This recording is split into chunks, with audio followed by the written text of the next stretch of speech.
Hi there, this is Chris with Sanderson Test Prep, and right now we're on a break. So we have just finished our second reading and writing module, and now we are on the break before starting the math modules. And the language that we see here is important. It says you can resume this practice test as soon as you're ready to move on. On test day, you'll wait until the clock counts down. Read below to see how breaks work on test day. You may leave the room, but do not disturb students who are still testing. Do not exit the app or close your device. Testing won't resume until you return. Follow these rules during the break.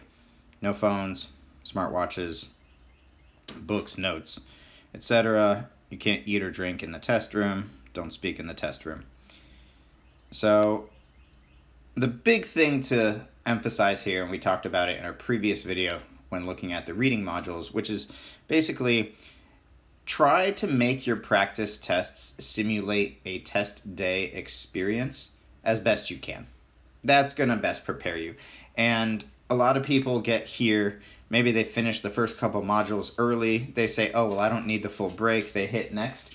And so they resume testing and, again, shorten that total test day timing experience without realizing how different the actual test day experience can feel when we're required to use the full amount of time for each of these. So just keep in mind that the way that you structure your practice tests, they give you flexibility because from a practical standpoint, maybe sometimes we only have time to do one section at a time or whatever the case may be, but you don't want to alter it drastically from what you're going to experience on test day to make sure that you're fully prepared for the full experience.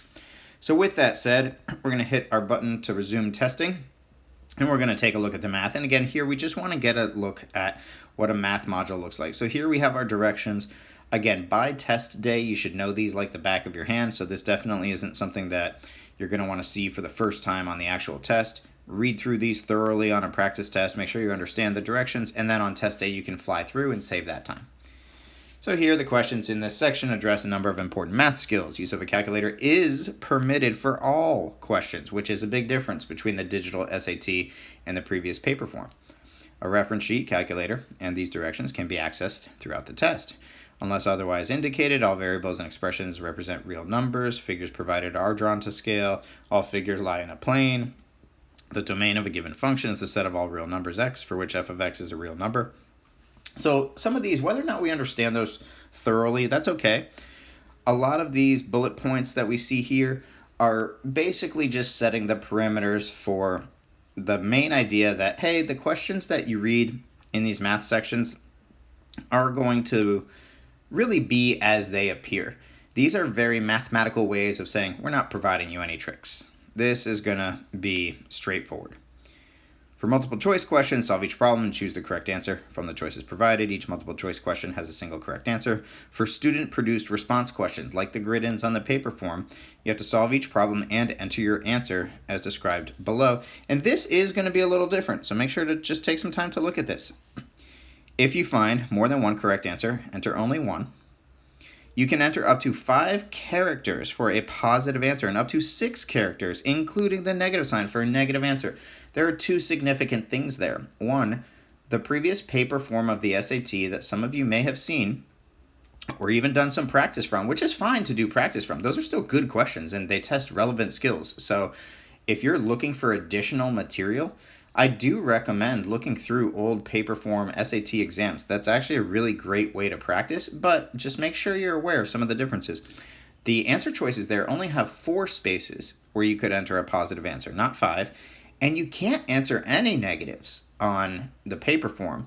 So that does limit those questions a little bit for those grid-in types of student-produced answers.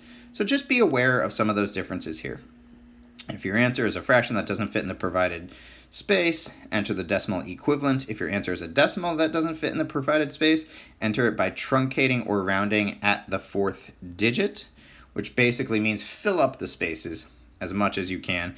You don't want to truncate or round too early. So if your answer comes out to be 0.14537892165, stop at 4 digits and truncate or round at that point. But you don't want to just put 0.1 and call it a day there because it's likely that that'll be marked incorrect. If your answer is a mixed number, such as 3.5, enter it as an improper fraction or its decimal equivalent, so 7/2 or 3.5. That's the exact same instruction set that you might have seen on a paper SAT. And don't enter symbols such as a percent sign, comma, or dollar sign. You'll actually see that questions will specify that. So they'll say, enter your answer in dollars or something. So they'll verbally state what that symbol might be. Enter your answer will be entered as a percent. So you're just entering 23, but really that represents 23%. You're not going to enter the symbols themselves. And here we have a couple examples of acceptable ways to enter in a particular answer choice, and then some unacceptable ways that people might accidentally try to enter the same thing. So get familiar with that pre-test day. Now we can go ahead and close these directions and dive right into the test. So here, first question is about a frequency table. Which one correctly represents the data listed? And we'd have to understand a little about frequency tables here. Like I said, we're not getting into answering the questions. This is just a preview of the types of questions you'll see. For this one, your frequency, well, we have 4 4s. That checks out for that first row in answer choice A. We have 3 8s. That checks out for that second row. And we have 2 13s. Hey, what do you know? It's A for this one. But again, we're not going to jump into the actual content yet. For now, we're just getting a preview of what you might see on test day for these 22 questions. Here we have to factor a trinomial. Here we have a word problem that we have to convert into a mathematical expression. Here we have a triangle. If you note, they don't have a figure of the triangle, so we would have to create our own, whether we do that, like mentally or, utilize a tool to do that. We would have to create our own. And here we have a graph where we're asked to identify what certain portions of the graph might represent. And now on question 6, we're starting to get into some of the student-produced responses. They repeat the directions here. Again, we're going to be so ahead of the curve by test day, we're not going to have to read any of those or waste any of that time because we'll already have read through and understood all of it. So when you click, you can then enter your answer. So if your answer comes out to 31.2, you can type in 31.2 and hit next. Again, another word problem with some multiple choice answers, another student produced, response that we have here. Another word problem with a couple conceptual answers about type of graph, exponential or linear. Here, they're asking if we can identify a y-intercept for the given graph, so forth. So again, don't worry too much about the content. We will dive into content later, but just get an idea what kinds of questions you might see. And I'm just going to quickly scroll through the rest. This one's based on information we see in a table. This is asking about points of intersection. Here we have another student-produced response, another equation for an exponential curve. Here we're dealing with a cylinder, and we can see some pi's included in our answer choices. We're looking at a system of equations here. Again, another trig-based question involving a triangle with a student-produced response. Here we have a slightly more complex looking polynomial than what we saw before, and they're asking for us to identify a minimum. Here we have an xy plane question, and lastly another xy plane question that we see here. Now before we exit out of this section and get ready to move on to the next, so like we mentioned, when you're at the end, it'll show you the questions that you have answered or the ones you have unanswered, and you can navigate around accordingly. So if I say, oh, whoops, I meant to go back to number 7, you can just click on it and it'll take you right there. And you can use this question number at the bottom where it says question 7 of 22. You can open that up at any time and jump around to the appropriate question that you need to revisit. I want to take a second now to also look at some of these features. We have a calculator.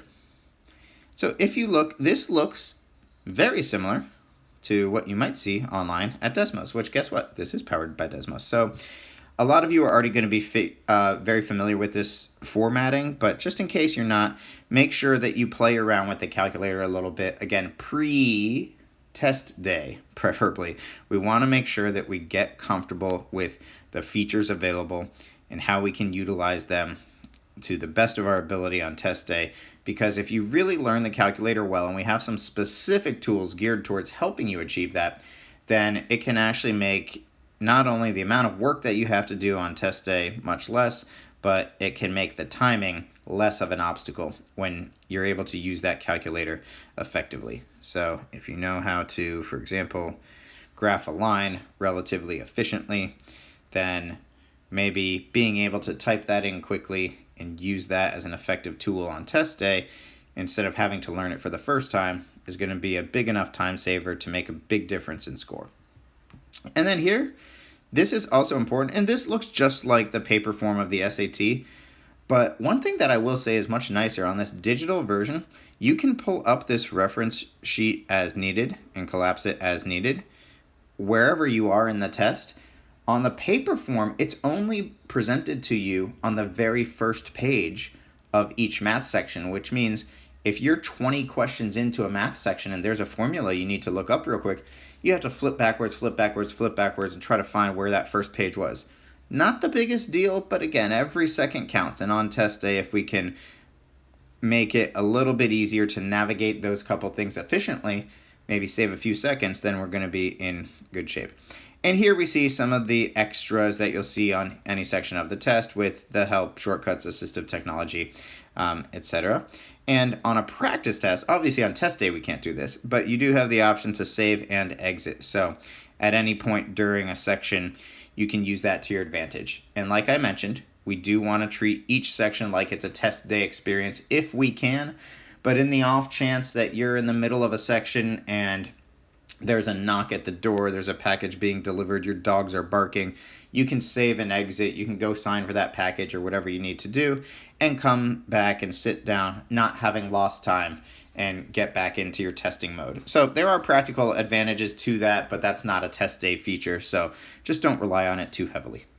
And that's it for a sample of what we'll see in both reading, writing, and math modules for our test day experience. 2 modules of each, and throughout our course, we're going to get exposed to the content, strategy, and test day tips and tricks to be as successful as we can in each of those modules. So thanks.